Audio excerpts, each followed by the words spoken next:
Welcome to the Billionaire Lifestyle Podcast with your host, Emmett Muckles.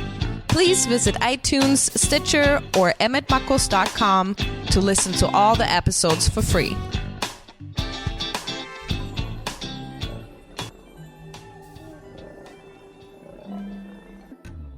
Ladies and gentlemen, welcome to the Billionaire Lifestyle Podcast, where you get to hear about people who are doing the things that you should be doing or probably are interested in. At the very least, we're going to have some information that will help you along your journey in this life. Today, my guest is Luana Riberia. She is so entertaining. She's got so much energy, and she's a best-selling author, speaker, and orchestrator of daring publicity campaigns. Now, I'm just going to get into it with her because she's got so much energy, the sun has nothing on her. How are you, my friend? I'm really awesome. I'm really excited to be here. So where are you right now? At the minute, I am in Portugal. And what brought you to Portugal? I came over to Portugal to open an animal sanctuary. It was since I was all my life, I have it's something that I've wanted to do, and I set up a business that allowed me the freedom to do that. So here I am. So let's go back, because you're one of those free spirits that kind of resonate with part of my soul, where you know that you are going to be in different spaces and you're a different person in the same body at different times in your life. So first of all, you're a best-selling author. What's your book? Okay, so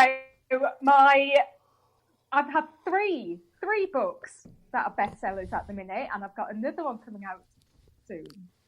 So I have two that were multi-author books, and the first one that I did on my own was called Passion to Freedom, which is all about, how I created the freedom business that allowed me to move from the UK, come to Portugal, funded this animal sanctuary fully, and it just ran without me by a team in the UK. And I thought, hey, that's quite cool. I'd better teach other people to do this. So I wrote a book about it, went to best-selling author, absolutely changed everything for me. Why? Why did it change everything for you? Oh, my God, because I was...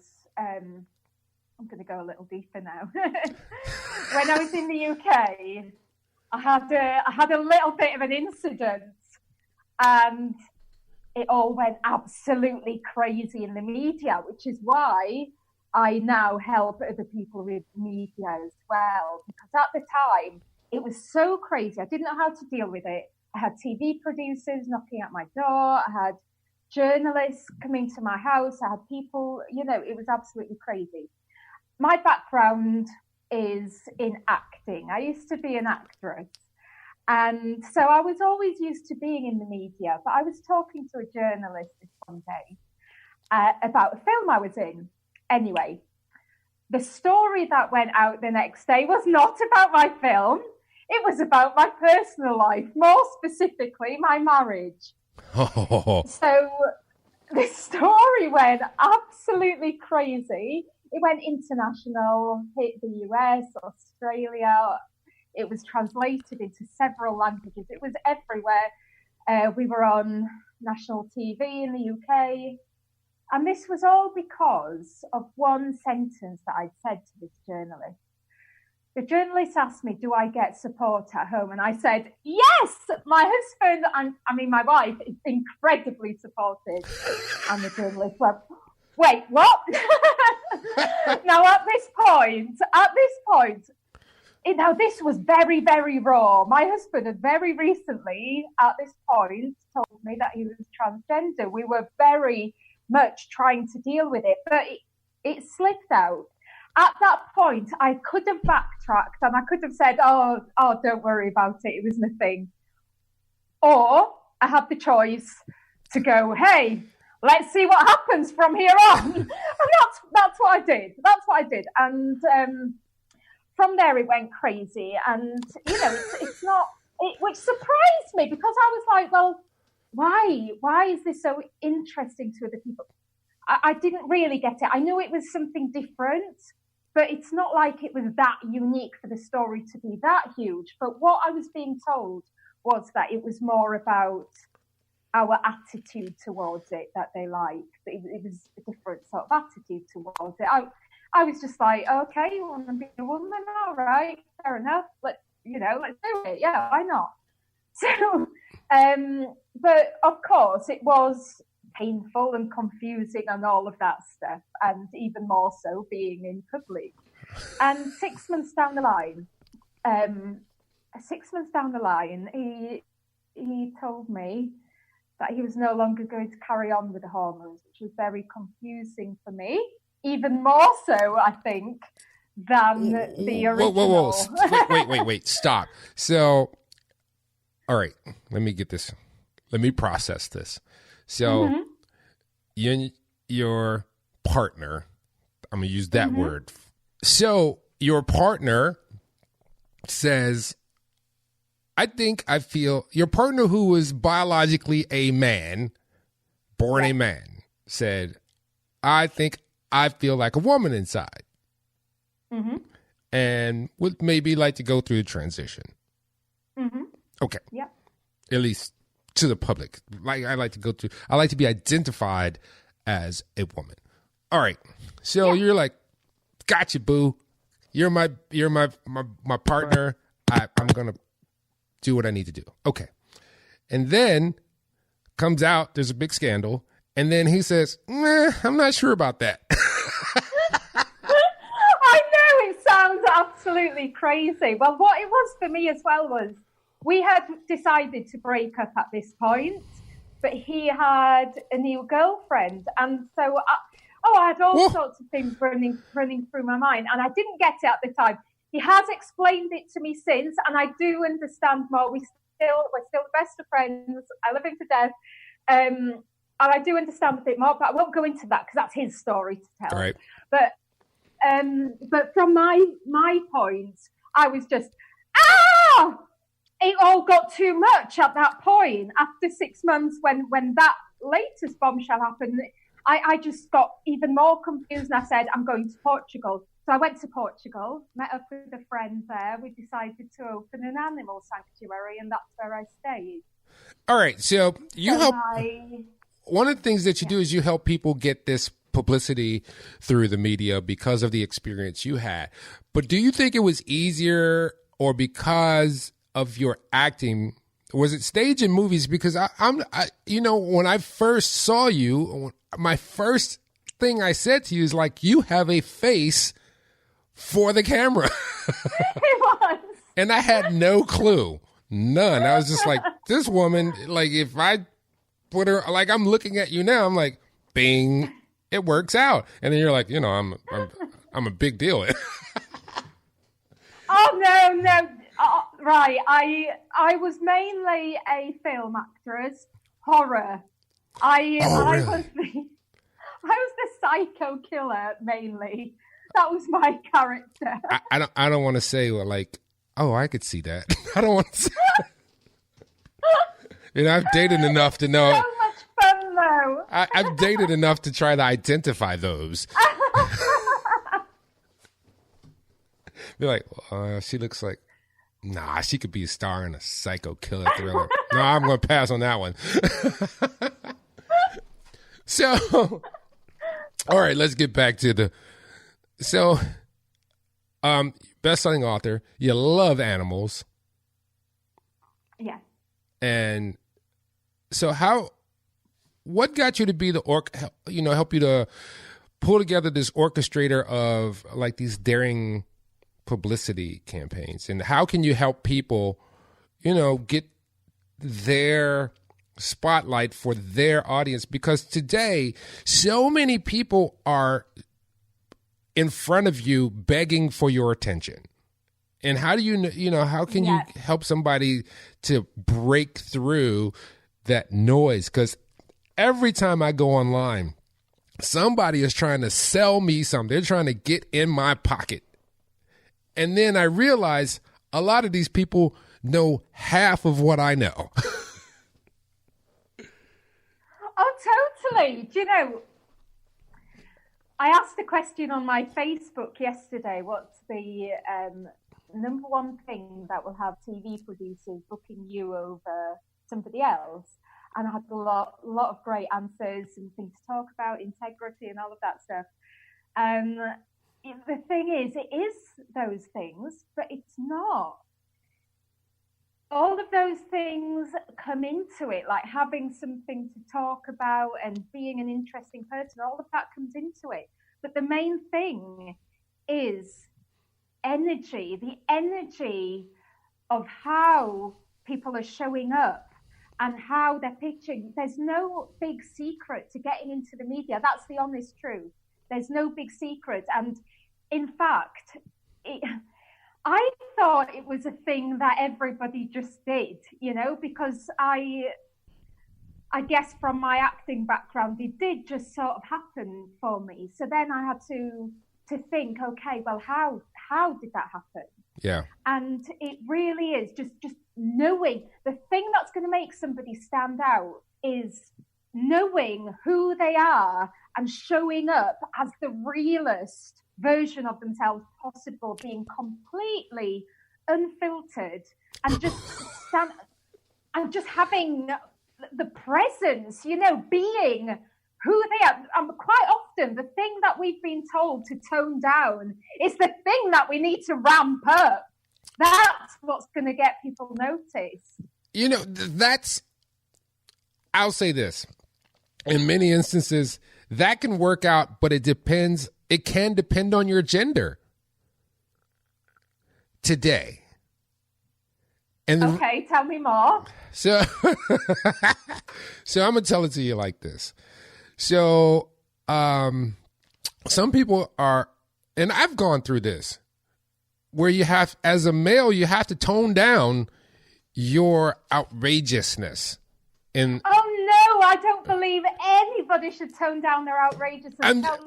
Tell me why you think that they should. I've been talking with men recently and some women.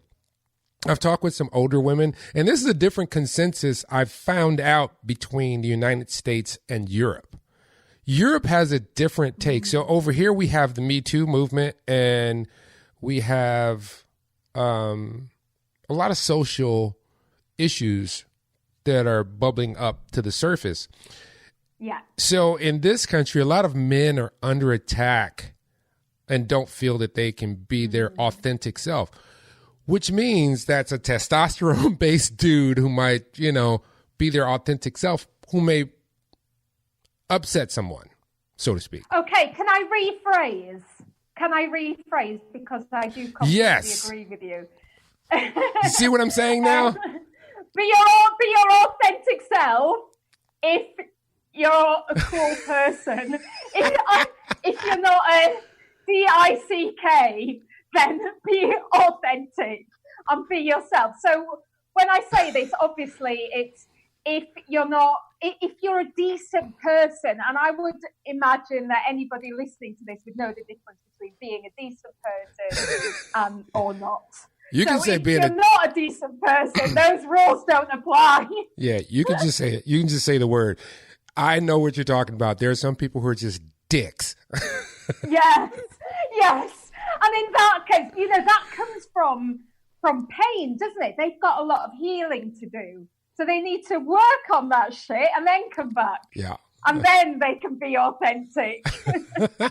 But you know what? You're absolutely right. Because if you think about what we gravitate to as a whole, we gravitate to that which is genuinely outrageous.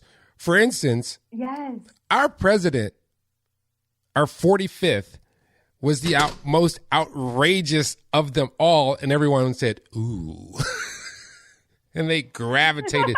And he was literally being himself. He was just being himself. And then everybody said, wow, that's different. Yeah. No, that's not different. He's just being him. Or if you look on the things that we we see people who gravitate, they have a lot of energy and they push it out to the world. And a lot of people try to mimic that, and you can see when it's fake. Oh, you can feel it, can't you?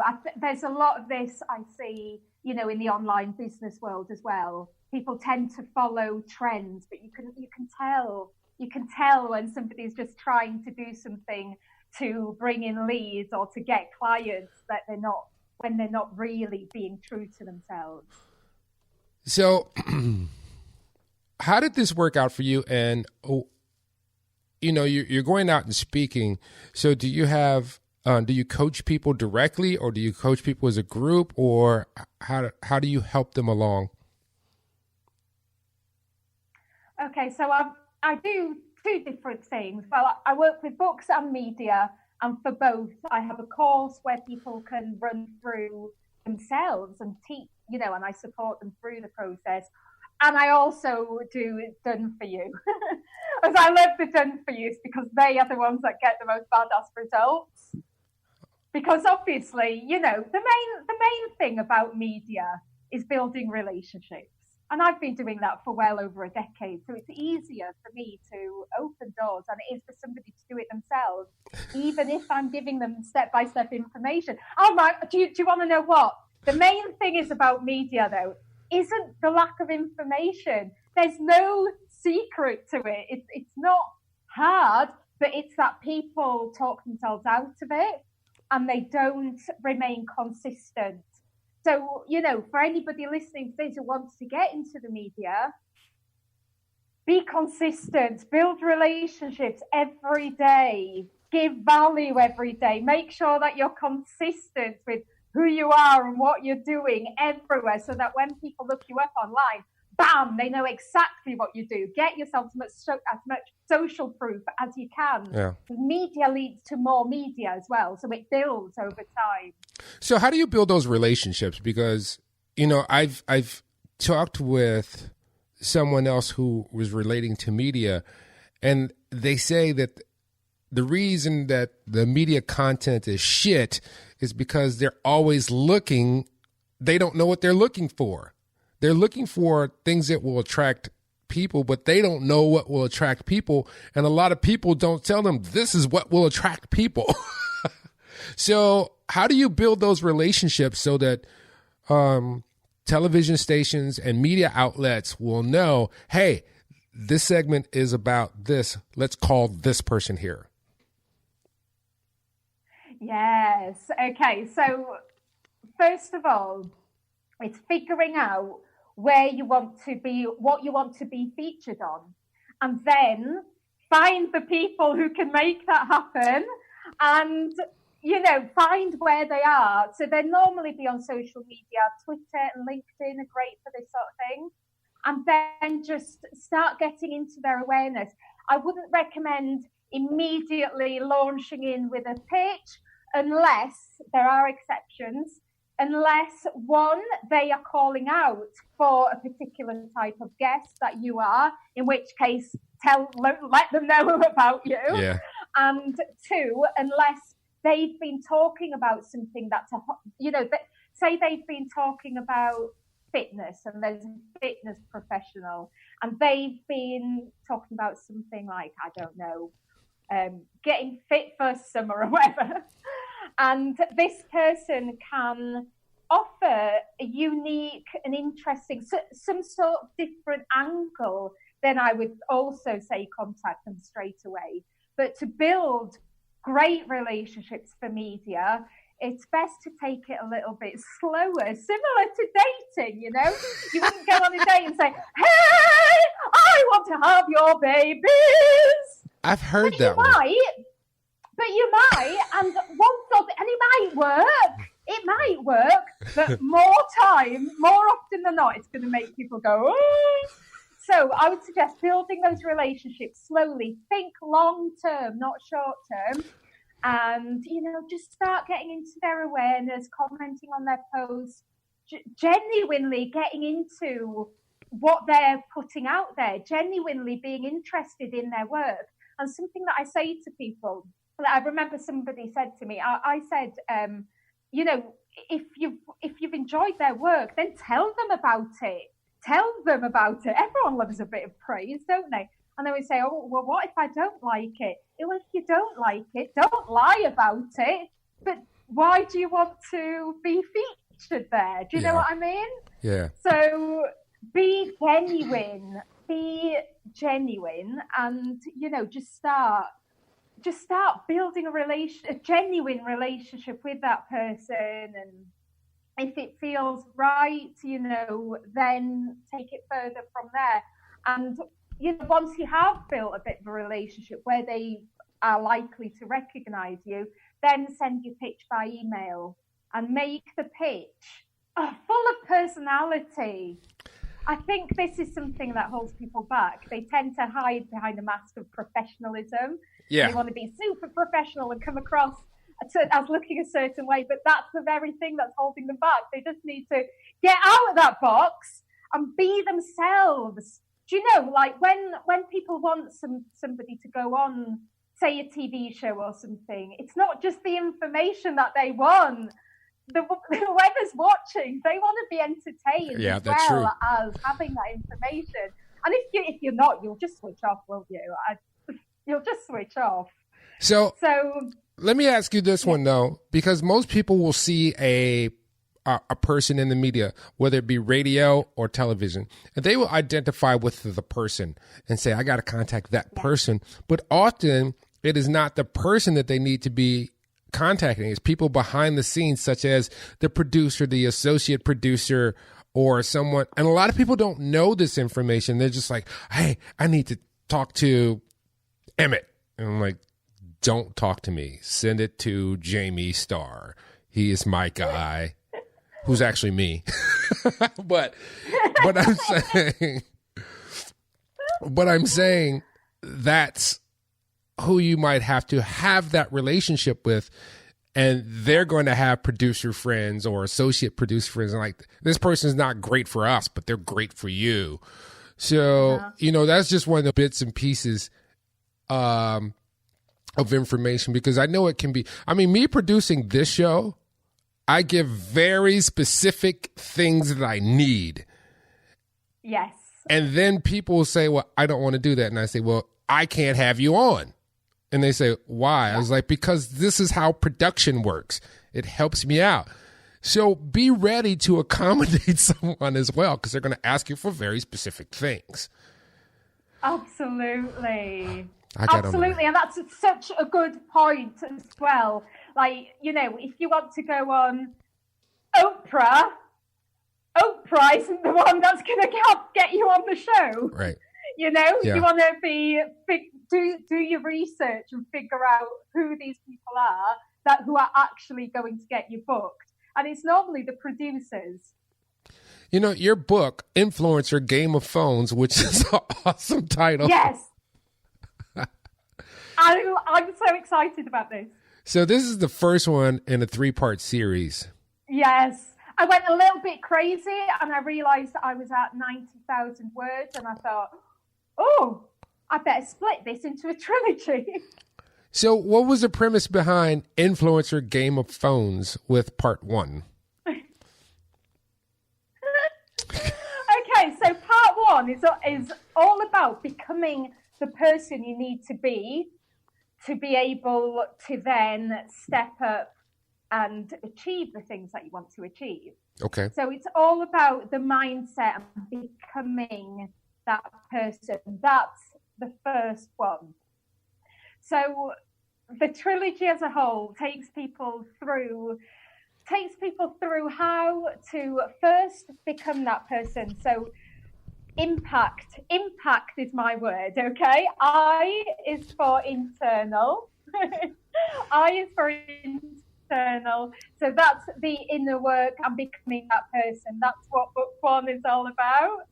M is for media, which is what we've just been talking about. P, publish a book, because if you haven't and you're an expert in something, what are you even doing? Just do it. And act.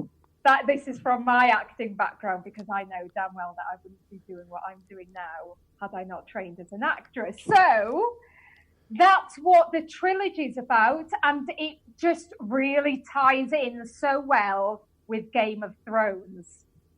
So every chapter will start with apart from the series and how we can learn from that.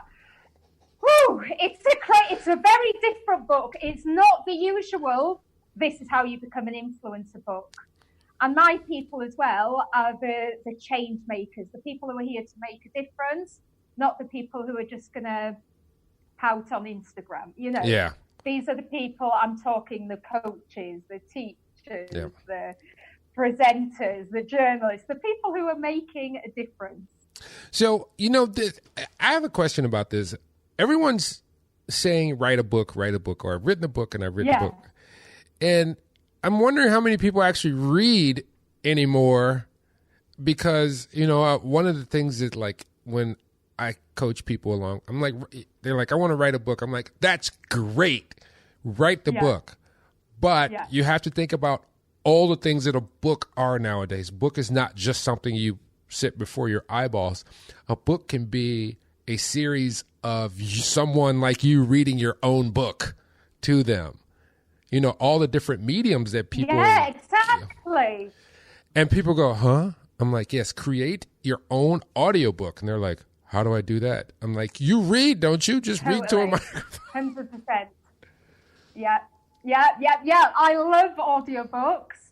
I read a ridiculous amount of books. I read very fast and I get through a few a week. But audiobooks, I love for things like when I'm at the gym or when I'm going for a walk. I absolutely love them. And I really do encourage people, you know, if you're going to write a book, why not record the audio book?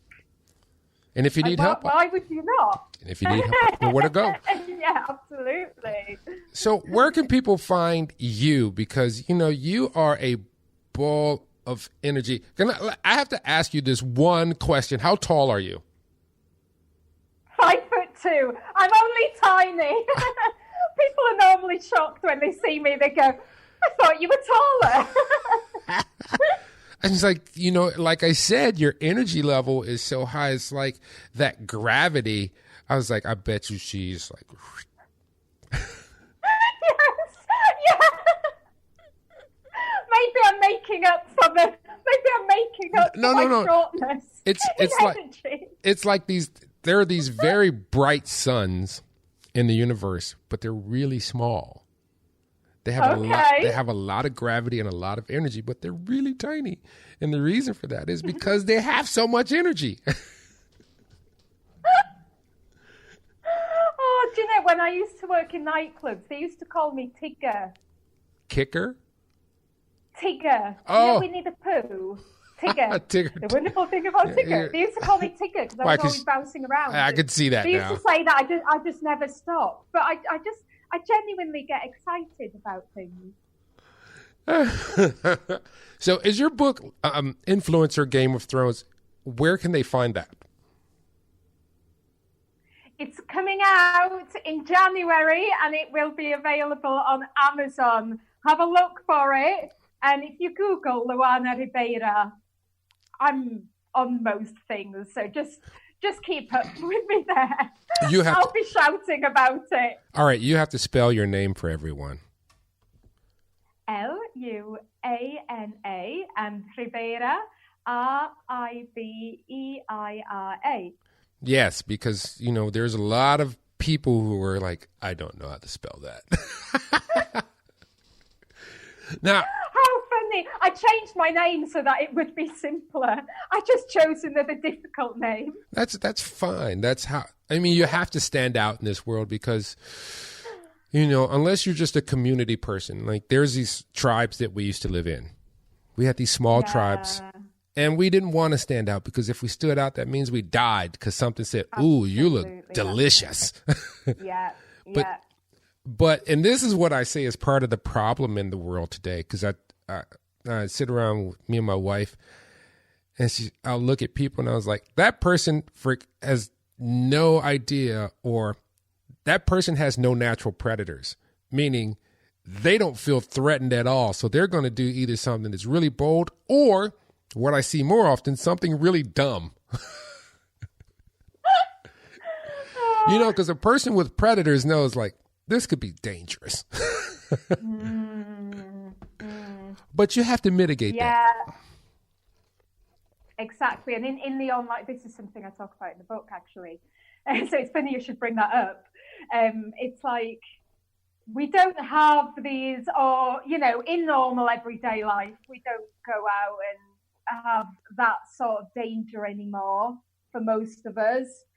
But the thing is, you know, when we are going online and we start putting ourselves out there, we do have predators. We have trolls that pop up, but they can, you know, they can give us the same sorts of physical reactions initially until we learn to deal with them. And I've had all sorts of hate campaigns and rumors, and just people. I've had people holding live events in the UK where I come from to warn people against me, accusing me of all sorts of things that just crazy stuff, just really crazy stuff, and I've been baffled by it. But do you also have? This can happen. Do you also have fans, though? Yes, of course, and it's getting. You know, it's the biggest thing that holds people back when they want to start putting themselves out there, and I completely get it, because it's absolutely terrifying, and it invokes the same physical responses as if it was a real predator, even though in actual reality it's probably somebody called Dave who's eating a tube of Pringles in his mum's basement, you know, who's covered in grease or whatever, like that. That's all. He's nothing to be scared of. But you know, it's in ourselves, so it's perfectly natural to feel those. But it's only by doing it and, you know, realizing these things and having awareness around it that we can grow stronger. And it's because I've encountered so many predators. That's why I've been able to keep getting through it. You know, when it happens, it knocks me back in the short term, knocks me back in the past, maybe a few months, now only hours. And then I come back and I emerge stronger, more sure of myself. And yeah, but it is a scary thing, and it is something that I go into in depth in the book, because it just affects so many people. And it's partly as well that's why I decided to do that. This is why people talk themselves out of getting into the media as well, because they know damn well how powerful the media is, and they're scared of the backlash that can come as a result. Because it can happen. I'm not going to sit here and say it won't happen. It might do. Where can people find you? Where can people connect with you and find out more, not just about the book, but get some of that personality, because that personality is like sunshine. Facebook. Facebook, Luana Riberia. So that's where I'm on there every day. Facebook, Luana Riberia. Hit me up on there. Send me a message. I always respond. Okay. Just come and say hi. And where can they find all your other books as well, and your works as well? Like what movies? I want to see this movie now. Right. I've been in some good movies. I've also been in some really shocking movies. But hey, it's all part of the fun. So anyway, luanaribeira.com, my website. Okay. Everything's on there. All right. Well, you know what? I want to thank you so much for being on the Billionaire Lifestyle Podcast. Oh, thank you. This has honestly been so much fun. It has been. Ladies and gentlemen, today is the day for you to make another chance and to take another turn at being you. Remember, we are these spiritual beings having a physical experience. We have this bag of mostly water that is made up of dust, that is from the universe, that has put itself together in a mixer, and it comes out as what you see in the mirror. So you only get that suit for a while, and then you're going to go to sleep, and then you're going to have another suit maybe at some time, in some other form, on some other planet. But right now, you have to have this experience. And this is why we're here. We're literally here just to see what's happening and to see what we can do and experience in this time.